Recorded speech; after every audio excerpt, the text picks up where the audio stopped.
사무엘상 16장 14절로 23절의 말씀을 가지고 여호와의 영이 떠나면 이라는 제목으로 이 시간 하나님의 말씀을 나누고자 합니다. 참 날씨 덥죠. 하루하루 살아가는 것이 참 날씨 때문에 힘에 겹습니다. 그럼에도 불구하고 더운 날씨 가운데에도 오늘 주의 전을 사랑하고 또 예배의 자리에 나온 우리 성도님들을 주님의 이름으로 축복합니다. 성경은 사울이 처음 등장할 때의 모습에 대해서 이렇게 묘사하고 있습니다. 그는 다른 사람들의 머리 하나는 더 커 보일 정도로 훤칠한 키에 건강한 체구를 가진 자였다라고 성경은 묘사합니다. 게다가 한마디로 말하면 왕의 포스가 나는 자처럼 보였다라는 거죠. 게다가 그는 겸손하기까지 했습니다. 그는 이스라엘의 첫 번째 왕으로 뽑혔음에도 불구하고 스스로를 드러내지 않고 마구, 즉 짐꾸러미 사이에 숨어 있었던 것을 보면 그의 겸손함이 묻어나 보이기까지 합니다. 더욱이 사무엘 선지자조차도 사울을 보고 이스라엘 백성들 중에 이만한 사람은 없다라고 극찬을 하고 그 극찬을 들은 이스라엘 백성들이 열렬히 그를 왕으로 추대할 것을 환호하고 기뻐하는 것을 보고, 그리고 더 나아가서 사울은 이스라엘의 초대 왕이 됩니다. 사울은 왕으로서의 시작도 훌륭했습니다. 그는 왕의 자리를 특권처럼 여기지 않을 만큼 겸손함을 유지했습니다. 특별히 사울은 암몬과의 전쟁에서 대승을 거두고 돌아왔을 때 그를 따르던 그 부하들이 이런 말을 합니다. 당신이 이스라엘의 왕으로 세워지게 될 때에 당신을 반대했던 자들이 있다. 따라서 이번 기회에 그 반대하려는 무리들을 처단하면 좋겠다라는 부하들의 제안을 받았을 때 다윗은 단호하게 그것을 거절을 함을 통해서 관용을 베푸는 그의 모습을 보여주곤 합니다. 이것만 봐도 사울은 인격적으로도 매우 훌륭했던 자였음을 알 수 있습니다. 그런데 그렇게 훌륭했던 사울 왕이 시간이 지나면서 조금씩 달라지기 시작했습니다. 안타깝게도 좋은 쪽이 아닌 좋지 않은 쪽으로 변하기 시작했습니다. 성경은 사울이 2번의 불순종으로 인해 하나님께 버림받게 되었다라고 기록을 하고 있습니다. 첫 번째는 블레셋과의 전쟁에서였습니다. 백성들은 그 블레셋의 이세에 두려운 나머지 뿔뿔이 다 흩어져 버리는 상황 속에 사울은 사무엘 선지자를 기다리고 있었습니다. 일주일이 지나도 기다리던 사무엘 선지자가 오지 않자 그는 왕으로서 하지 말아야 될 그 행동을, 즉 제사를 집례하는 죄를 범하고 말았습니다. 두 번째는 하나님께서 출애굽 때에 이스라엘을 괴롭혀왔던 이 아말렉에 대한 말씀이었습니다. 아말렉과의 전쟁을 통해서 아말렉을 진멸하라고 말씀하셨습니다. 사람이든 짐승이든 모든 생명체들은 다 남기지 말고 죽이라고 말씀하셨습니다. 그런데 사울은 그 하나님의 명령을 받았음에도 불구하고 자신의 눈에 하찮은 것들은 죽였지만 가치 있고 좀 돈이 되는 것들, 좋아 보이는 것들은 모조리 끌고 왔습니다. 그러면서 이 두 가지 사건을 보면서 한 가지 확실하게 알 수 있는 것은 사울의 관심이 처음에는 하나님의 말씀에 있었지만 시간이 가면 갈수록 그의 관심사가 하나님의 말씀이 아니라 사람들의 시선과 자신의 이익에 관심이 쏠리기 시작했다라는 것입니다.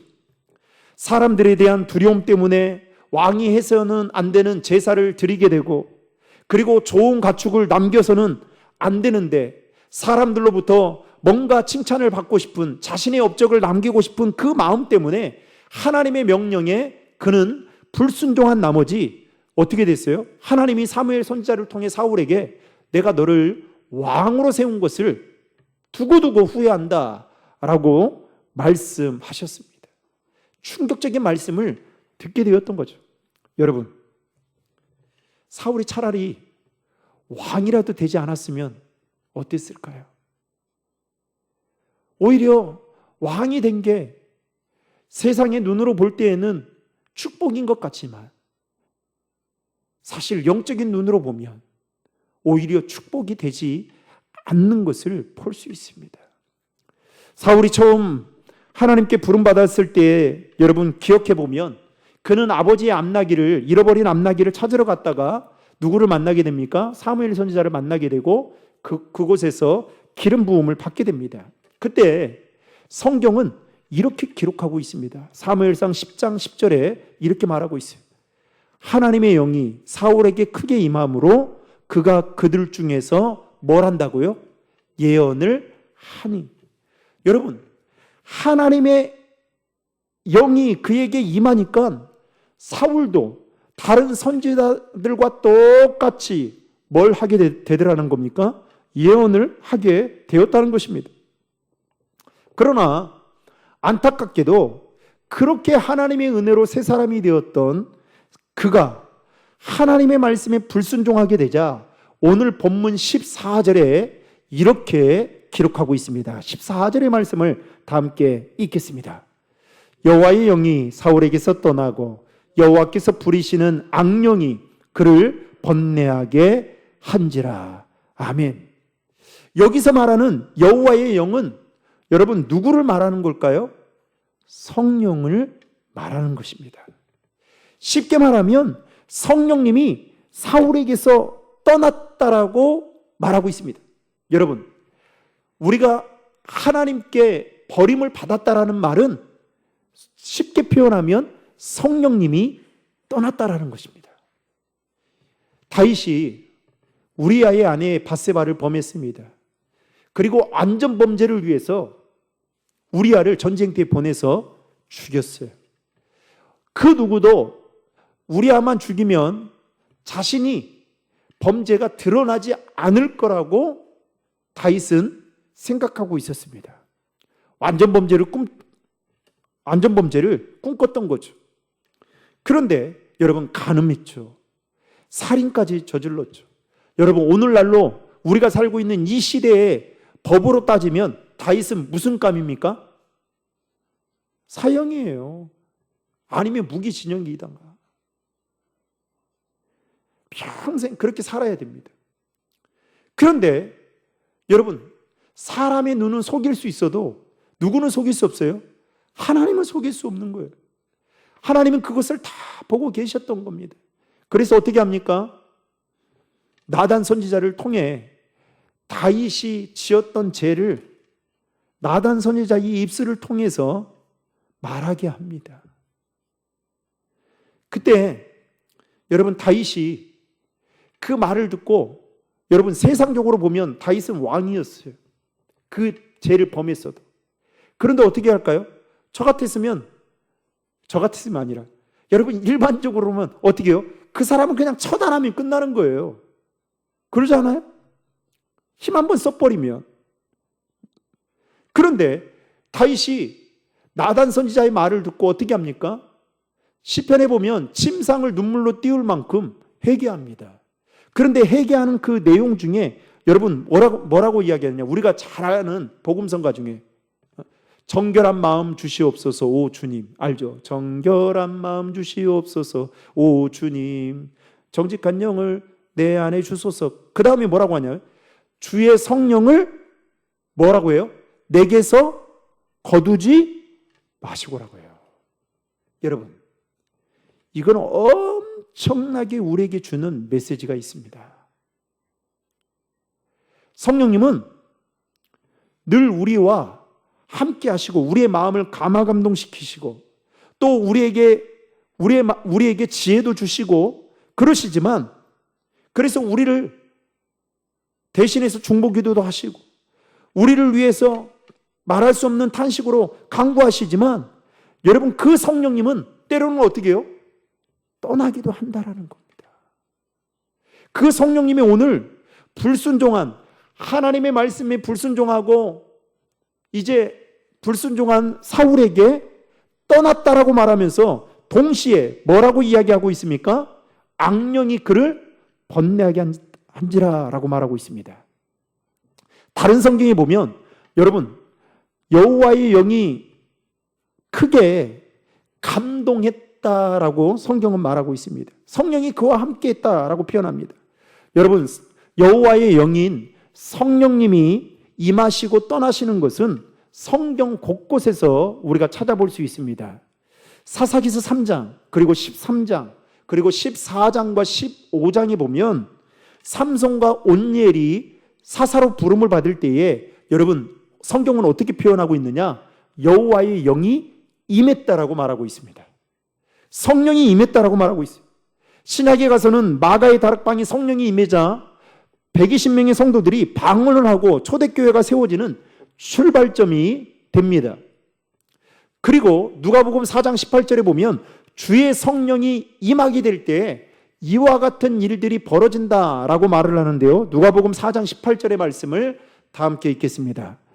주의 성령이 내게 임하셨으니 이는 가난한 자에게 복음을 전하게 하시려고 내게 기름을 부으시고 나를 보내사 포로된 자에게 자유를, 눈먼 자에게 다시 보게 함을 전파하며 눌린 자를 자유롭게 하고 주의 은혜를 전파하게 하려 하심이라 하였더라. 아멘. 주의 성령이 임할 때 가난한 자에게 복음이, 포로된 자에게 자유가, 눈먼 자에게 다시 보게 함이 될 것이다 라고 성경은 말하고 있습니다.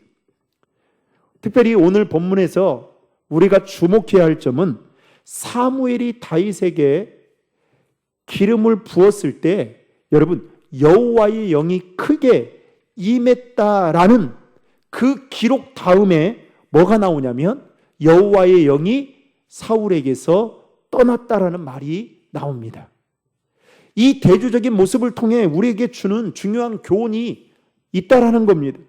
성령님은 우리에게 임하시기도 하지만 반대로 성령님은 우리가 하나님의 말씀에 불순종하고 죄 가운데 머물며 살면 떠나신다라는 거예요. 어김없이 떠난다는 겁니다. 그렇다면 여러분 여호와의 영인 성령님이 임한 자와 떠난 자에게 어떤 차이가 나타날까요? 성경은 여호와의 영이 사울에게서 떠나는 순간, 오늘 14절 말씀에 보면 하나님께서 부리시는 악령이 그를 뭐 하겠다고요? 번뇌하게 했다라고 말합니다. 여러분, 성령이 사울을 통치했는데 떠나니까 이제는 악령이 그를 통치하게 됐다는 겁니다. 다시 말하면 성령님이 떠난 그 자리에 악령이 깃들이게 되었다는 겁니다. 여기서 말하는 악령은 우리가 알고 있는 귀신, 영적인 존재들을 말하는 거죠. 이것은 하나님이 그에게 직접 악령을 보내신 것이 아니라 사울의 불순종으로 성령님이 떠나자 악령이 그의 마음을 지배하고 다스리게 되었다라는 의미가 담겨져 있습니다. 게다가 오늘 본문에 보면 여러분 하나님께서 부리신 악령이라는 표현이 4번이나 나오고 있습니다. 하나님이 부리신 악령이라는 이 말에는 여러분 어떠한 의미가 담겨져 있느냐? 사탄의 모든 활동, 마귀의 모든 활동조차도 누구의 주권 안에, 누구의 통치 아래에 있냐? 하나님의 주권과 통치 아래에 있다라는 말을 하나님이 부리신 악령이라는 말에 담겨져 있습니다. 사탄도 아무리 힘이 있어도 하나님 앞에서는 꼼짝 못하는 겁니다. 그래서 여러분 우리가 힘들고 어려울 때, 또 영적으로 시험 받을 때 누구 이름을 붙들어야 될까요? 예수 이름을 붙들어야 돼요. 왜요? 예수 이름에 권세가 있고 그 이름이 바로 사탄의 시험에 이길 수 있는 힘이 그 안에 있기 때문에 그렇습니다. 욥기서 1장에 보면 사탄이 하나님께 와서 욥을, 동방의 의인이었던, 하나님을 경외했던 욥을 고발합니다. 사탄은 하나님께 와서 이렇게 말해요. 욥이 이유 없이 당신을 섬기는 것 같느냐? 아니다. 욥은 분명히 이유가 있어서 당신을 섬긴다라고 하면서, 쉬운 말로 하면 당신이 그에게 주었던 그 선물들, 집, 돈, 자녀들, 많은 복들을 다시 걷어가면 틀림없이 욥은 당신을 욕하며 떠날 것이다 라고 사탄은 아주 자랑스럽게 하나님께 말을 합니다. 그러자 하나님이 사탄의 말을 듣고, 야, 그러면 그의 소유를 다 가져가 봐라. 대신 한 가지 약속이 있다. 그의 생명만큼은 절대로 손대지 말라라고 말합니다. 즉, 이 말은 무슨 말일까요? 사탄조차도 하나님께서 정해주신 범위 안에서 활동하고 있다라는 것을 말하고 있는 것입니다. 이처럼 하나님의 주권과 통치는 온 세상의 모든 피조물뿐만 아니라 영적인 영역까지 미치고 있다라는 것을 말하고 있는 것입니다. 그래서 여러분, 우리는 귀신을 무서워하는 것이 아니라, 그리고 귀신을 무서워하고 두려워하는 것이 아니라 그 귀신보다 더 강력한 하나님을 두려워하고 경외하며 살아가야 되는 것입니다. 사울의 신하들은 사울의 증상이 하나님의 부리시는 악령 때문이라는 것을 정확하게 진단했습니다. 그리고 그들은 이 병을 치료하기 위해 수금을 잘 타는 사람을 구해서, 오늘날로 말하면 음악 치료를 할 수 있는 사람을 통해 이 병을 한번 치료해 보자 라고 제안을 합니다. 여러분, 16절의 말씀 다 함께 읽겠습니다. 원하건대 우리 주께서는 당신 앞에서 모시는 신하들에게 명령하여 수금을 잘 타는 사람을 구하게 하소서. 하나님께서 부리시는 악령이 왕에게 이를 때에 그가 손으로 타면 왕이 나으시리이다 하는지라. 아멘. 오늘날 음악 치료, 미술 치료 등 다양한 여러분 현대의학들이 있습니다. 이것들이 정신건강에 긍정적인 영향을 미치고 있다는 거 우리도 잘 알고 있습니다. 그러나 여러분, 오늘 본문에 나오는 사울의 이 병은 지금 세상적인 방법으로는 근원적인 치료를 할 수 있는 것이 아니었습니다. 사울은 단순히 어떤 정신적인 충격을 받거나 아니면 외적인 문제로 인해서 그가 정신질환을 겪고 있는 것이 아니라, 무엇 때문에 지금 그가 이 병을 겪고 있는 겁니까? 하나님의 말씀에 불순종한 죄로 인한 영적인 병을 그는 가지고 있었던 것입니다. 물론 모든 정신질환이 죄와 관련된다고는 볼 수 없지만, 사울의 경우에는 분명 오늘 말씀에 보면 하나님이 부리신 악령이 그를 번뇌하게 있다라고 정확하게 명시하고 있는 것을 볼 수 있습니다. 여러분, 우리도 때로는 우울증이나 불면증과 같은 증상이 생기면 병원을 찾고, 그리고 그 원인이 무엇인지 고민합니다. 어릴 적 트라우마나 아니면 부모님과의 관계 등으로 인해 생긴 병들이 아닌지 여러 분석을 통해 찾아보고, 그리고 치료하고자 다방면으로 시도를 합니다.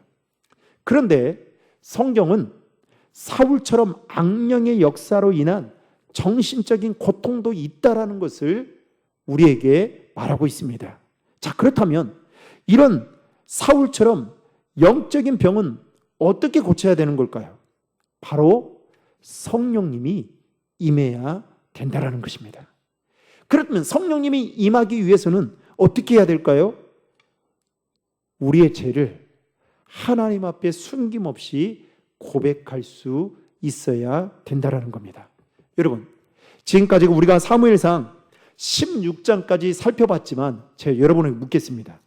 사울이 하나님의 말씀에 불순종했을 때 여러분 회개했다라는 말을 여러분 들어봤습니까? 저는 눈 뜨고 봐도 사울이 회개했다라는 말을 찾아볼 수가 없습니다. 그래서 여러분, 기도 응답이 안 되는 것 중에 하나가 뭐냐? 우리 안에 죄가 있으면 기도 응답이 안 돼요. 제가 한 번은 사역을 할 때였습니다.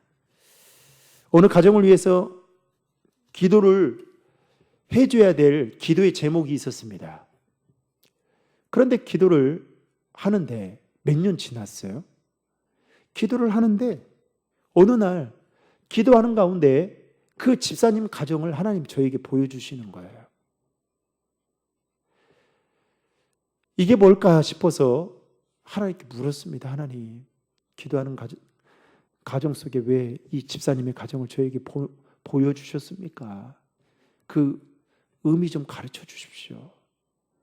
그런데 어느 날 기도하던 중에 제 마음에 쑥 감동이 되었던 게, 하나님이 주신 그 깨달음이 뭐였냐면, 김 목사, 그 가정을 위해서 너 지금 그 기도하고 있지? 네, 그렇습니다. 하나님 몇 년째 하나님 하고 있는데요. 야, 그 기도 멈춰라. 왜요, 하나님? 그 가정 지금 상황이 말이 아닌데요. 그랬더니 그 다음 저에게 주셨던 감동은, 그 가정에 걸림돌이, 나와 관계에 있어서 걸림돌이 되는 게 있다. 그게 죄다 라고 말씀하셨어요. 그래서 제가 그 깨달음을 받고 한 달 반 정도 됐던 것 같습니다. 정확하게 한 달 반 뒤에 기도하고 그 집사님 네 분을 만났습니다. 그리고 제가 기도하면서 저에게 주셨던 이 마음들을 나누면서 제가 그때 조용히 조심스럽게 물었습니다. 집사님, 혹시 하나님과의 관계에서 걸림돌이 되는 뭔가가, 제가 알지 못하는 뭔가가 있지 않으십니까? 그때요, 그 네 분이 그 말을 듣고 오열을 했어요. 그리고 제가 그때 알지 못했던 충격적인 말을 듣게 됐습니다. 여러분, 그 일이 끝나고 나서 하나님이 그 가정에 은혜를 부어주시는데요, 말로 할 수 없는 은혜를 부어주셨어요. 제가 그래서 그때 알았습니다. 성령님은, 사탄은 우리의 죄를 자꾸만 수면 위에 드러내지 않으려고 하지만, 성령님은 우리를 치유하는 방법 중에 하나가 우리 안에 숨겨두고 싶은 죄를 끄집어내서 결국은 고백하게 해서 치유하게 하시는 분이시구나. 그래서 여러분, 시편 32편 3절에 보면 다윗이 이렇게 고백해요. 내가 입을 열지 아니할 때에 종일 뭐 했다고요? 신음함으로, 그 다음 뭐라고 말합니까? 내 뼈가 세약하였도다. 이게 무슨 말이냐? 다윗이 그 범죄를 저지르고 나서 숨겼을 때에 육체적인 고통까지 동반할 정도로 심각한 상태였다는 거예요. 마음이 편하지 않았을 거예요. 뼈가 쇠하였다라고 할 정도니까 여러분 얼마나 힘들었겠어요? 그런데 시편 32편 5절에 가서 다윗이 이렇게 고백합니다. 여러분 화면을 보고 같이 읽겠습니다. 내가 이르기를 내 허물을 여호와께 자복하리라 하고 주께 내 죄를 아뢰고 내 죄악을 숨기지 아니하였더니, 그 다음 뭐라고 말합니까? 곧 주께서 내 죄악을 사하셨나이다. 여러분, 죄를 숨기지 않고 다윗이 죄를 자복하고 회개하니까 그때부터 죄로부터 해방과 자유를 다윗이 누리게 되었다는 것입니다. 사랑하는 성도 여러분, 로마서 6장 23절에 보면 죄의 삭은 뭐라고 말합니까? 사망이다 라고 말씀하고 있습니다. 죄에 빠지면 심각한 눌림과 고통이 우리의 삶에 동반하게 된다는 겁니다. 그러나 그 죄의 문제를 해결할 수 있는 방법은 뭐밖에 없느냐? 오직 회개밖에 없는 거예요. 그러면 그 회개는 여러분 누구의 도우심을 받아야 될까요? 성령님의 도우심을 받아야 진정한 회개를 할 수가 있다라는 겁니다. 그래서 여러분 늘 기도할 때 우리는 성령님을 빠뜨려서는 안 돼요. 하나님께서는 사울에게 진정한 회개가 필요하다는 것을 아셨기 때문에 여러분 오늘 본문에 보면 여호와의 영에 크게 감동된 다윗을 그에게 등장시킵니다. 그리고 그런데도 불구하고 사울은 이것을 알지 못해요. 사울은 그 괴로움 때문에 신하들의 제안을 받아들입니다. 그래서 수금을 잘 타는 사람을 데려오라고 합니다. 그러자 그때 그 소년 중 한 사람이 사울에게 뭐라고 이야기하냐면 18절에 이렇게 말해요. 18절 말씀 다 함께 읽겠습니다. 소년 중 한 사람이 대답하여 이르되 내가 베들레헴 사람 이새의 아들을 본즉 수금을 탈 줄 알고 용교와 무용과 구변이 있는 준수한 자라 여호와께서 그와 함께 계시더이다 하더라. 여러분 하나님께서 그와 함께 계시다라고 성경은 말하고 있습니다. 다윗은 수금을 잘 타는 음악가이자 용감한 전사이자 말솜씨까지 좋았습니다. 심지어는 애무까지 뛰어났어요. 한마디로 말하면 모든 면에 있어서 부족함이 없어 보였던 자였습니다. 그런데 다윗이 이러한 모든 면에서 뛰어난 능력을 발휘할 수 있었던 비결이 무엇이었냐? 방금 18절의 말씀에 뭐라고 말합니까? 여호와께서 그와 뭐 했다고요? 함께 계셨기 때문이다 라고 고백하고 있습니다. 쉽게 말하면 다윗은 자신이 가진 그 모든 재능이 하나님이 그와 함께 하신 결과였다라고 말하고 있는 것입니다. 심지어 사울은 다윗을 처음 만났을 때 그를 너무나 사랑해서 자신의 목숨을 맡기는 무기된 자로 삼기까지 합니다. 여러분 너무 아이러니하지 않습니까? 21절 말씀 한번 같이 읽겠습니다. 다윗이 사울에게 이르러 그 앞에 모셔 섬에 사울이 그를 크게 사랑하여 자기의 무기를 드는 자로 삼고 자신에게서 떠난 하나님의 영이 이제는 누구와 함께하고 있냐면 다윗과 함께 하자. 다윗은 모든 면에서 탁월한 자가 되었고 심지어 다윗을 통해 사울의 괴로움을 잠시나마 진정시켜주는 그 일을 하도록 하나님은 은혜를 베풀어 주십니다. 여러분 23절의 말씀 다 함께 읽겠습니다. 하나님께서 부리시는 악령이 사울에게 이를 때에 다윗이 수금을 들고 와서 손으로 탄즉 사울이 상쾌하여 낫고 악령이 그에게서 떠나더라. 아멘. 여러분 오늘 사울 왕의 이야기는 우리에게 매우 강력한 메시지를 던져주고 있습니다. 짧게 말하면 세 가지로 말할 수 있는데 첫째는 여러분 좋은 시작이 반드시 좋은 끝을 보장한다라는 것이 아닙니다. 사울의 시작은 좋았습니다. 그런데 여러분 사울의 인생을 보십시오. 사울은 이제 그의 인생이 하나님께 버림받는 순간부터 하나님의 영인 성령이 그를 떠나게 되는 순간부터 그의 인생은 나락으로 떨어지고 있는 것을 볼 수 있습니다. 마찬가지예요. 우리 인생도 마찬가지. 아무리 우리가 좋은 재능과 때로는 겸손한 마음을 가지고 처음에는 시작했을지라도 여러분 어느 순간부터 우리가 교만한 나머지 하나님의 말씀에 불순종하고 사사시대의 백성들처럼 자신의 소견대로 하나님의 말씀이 자신의 삶의 척도가 아니라 기준이 아니라 자신의 생각이 자신의 감정이 자신의 기분이 삶의 기준이 되어 살아가게 된다면 그 사람의 끝은 결코 좋을 수가 없다라는 것을 사울의 모습을 통해 우리에게 가르쳐주고 있습니다. 두 번째로 사울을 통해서 우리에게 주는 교훈은 하나님의 말씀에 대한 순종과 성령의 임재하심이 우리의 삶에 얼마나 중요한지를 가르쳐 주고 있습니다. 여러분, 만약에 사울이 하나님의 말씀에 순종만 했더라면 어땠을까요? 아마 그는 두고두고 이스라엘의 초대왕으로 수많은 사람들로부터 칭송받고 그가 세상을 떠났어도 그의 이름을 부르며 아쉬워하며 그는 그야말로 이스라엘의, 여러분 지금도 이스라엘의 국기 중에 별이 있지 않습니까? 여러분 그 별이 누구의 별인지 아십니까? 다윗의 별이에요. 다윗이 그렇게 우리가 볼 때는 아까 말씀드렸지만 그 죄를 졌어도 그들은 다윗을 흠모할 정도로 다윗을 좋은 사람으로 생각을 하고 있습니다. 여러분, 우리가 하나님의 말씀에 순종하고 또 성령님의 임재가 우리의 삶 가운데 임하게 되면 우리는 하나님이 주신 진정한 평안과 기쁨과 자유를 누리며 살 수 있습니다.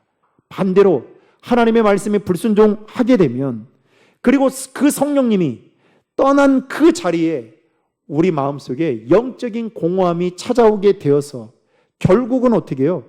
악한 영의 지배를 받으며 살아갈 수 있게 되는 것입니다. 저는 우리 아이들한테도 너무 텔레비전은 요즘에는 필터링 없이 다 보여주더라고요. 옛날에는 여러분 술 먹는 방송을 여러분 잘 보여줬어요? 아니에요. 술 먹는 방송은 영화에서나 좀 볼 뿐이지 이 TV에서는 술 먹는 것들을 잘 보여주지 않았어요. 그리고 요즘에는 사주 보세요. 어때요? 아주 심심치 않게 나옵니다. 그러다 보니까 아이들이 아무 꺼리낌 없이, 여러분 서장훈하고 그 이수근이 둘이 나와가지고 점쟁이 옷 입고 막 이렇게 막 문제 풀어주면서 마지막에 이렇게 있잖아요. 신께처럼 신점 봐준다고 해가지고, 여러분 제가 아는 분은요 신학교 나오신 분이에요. 그분은 저보다 나이도 훨씬 많습니다. 그러면 그분은 특징이 뭐였냐면 상기도를 잘 다녔던 분이에요. 기도를 많이 하셨던 분이에요. 그런데 어느 날 보니까 정상이 아닌 거예요.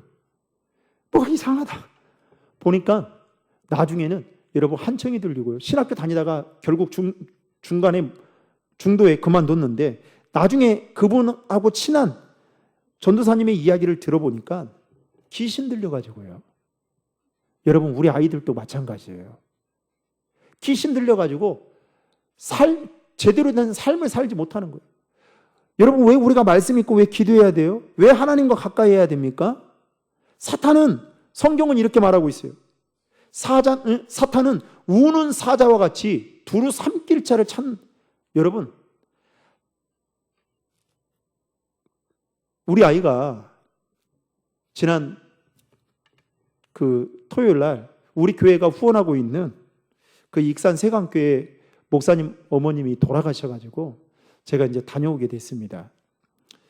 그래서 이제 다녀오면서 우리 아이가 이제 청개구리, 여러분 요즘 청개구리 보기 힘들잖아요. 그죠? 청개구리 보기 힘들어요. 이 청개구리 한 마리를 이제 봐서 가지고 이제 서울까지 시골 청개구리를, 도시 청개구리를 만들고자 데리고 이제 와서 이제 키우게 됐는데요.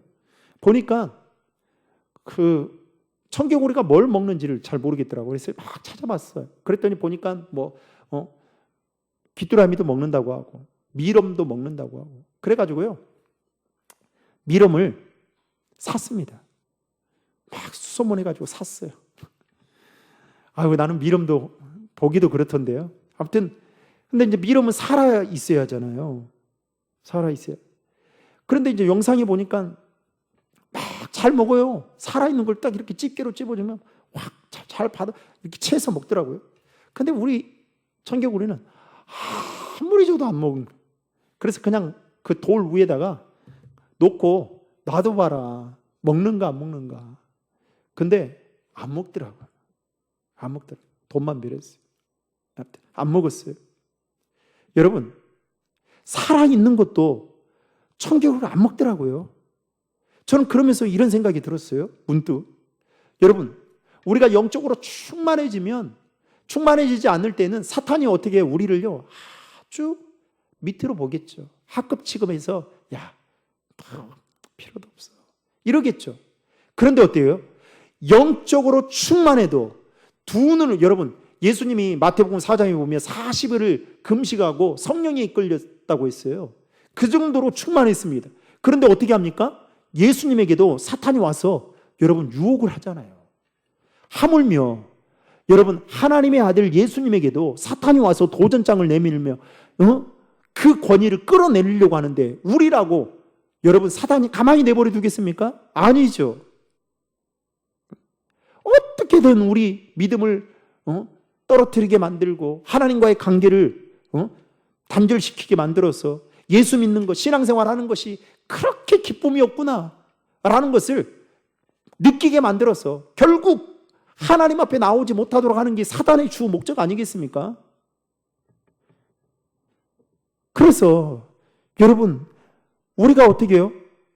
하나님의 말씀에 순종하며 살아가는 일에 힘쓸 수 있도록, 더 나아가서 성령님이 우리의 마음 안에 임재할 수 있도록 여러분 기도하며 그분과의 관계에 힘써야 되는 것입니다.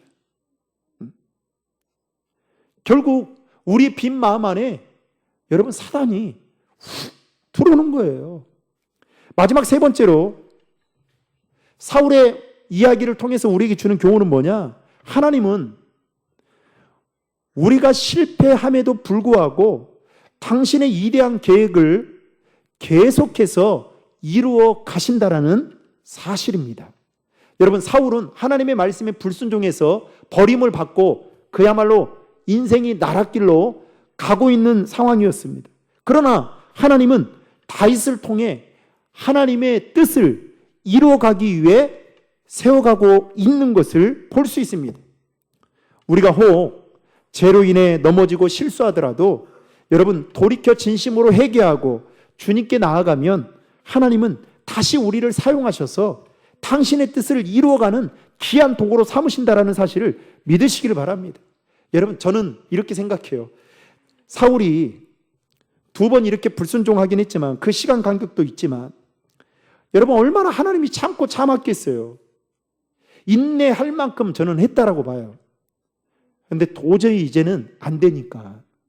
그리고 여러 경로를 통해서 사울이 죄를 깨닫고 회개하도록 하나님이 계속 사인을 주는데 문제는 뭐예요? 돌아오질 않는 겁니다. 그러니까 하나님이 결국은 야 이제는 내가 너를 통해서 내 뜻을 이루어가는 것은 여기까지다. 이제 다른 사람으로 대체해야 되겠다. 그래서 어떻게 해요? 다윗을 통해 이제 하나님의 뜻을 이루어가는 것을 우리는 성경을 통해서 보게 될 것입니다. 사랑하는 성도 여러분, 오늘 사울의 이와 같은 모습을 우리는 반면 교사 삼아 하나님 앞에서 우리는 겸손한 마음을 가지고 하나님의 말씀에 귀 기울이며 특별히 하나님의 말씀에 순종하는 삶을 살아가야 된다라는 마음을 품을 수 있기를 주님의 이름으로 축복합니다. 그래야 할 때 여러분 영적 전쟁과 같은 이 세상 속에서 성령의 도우심을 받아 우리도 날마다 믿음으로 승리하며 살아갈 수 있게 될 것입니다. 바라기는 여호와의 영, 성령이 여러분들이 머무는 삶의 자리 가운데 늘 함께하길 뿐만 아니라 그 성령님의 인도하심 따라 날마다 좋은 열매 많이 맺는 그런 믿음의 사람들이 되시기를 주님의 이름으로 축원합니다.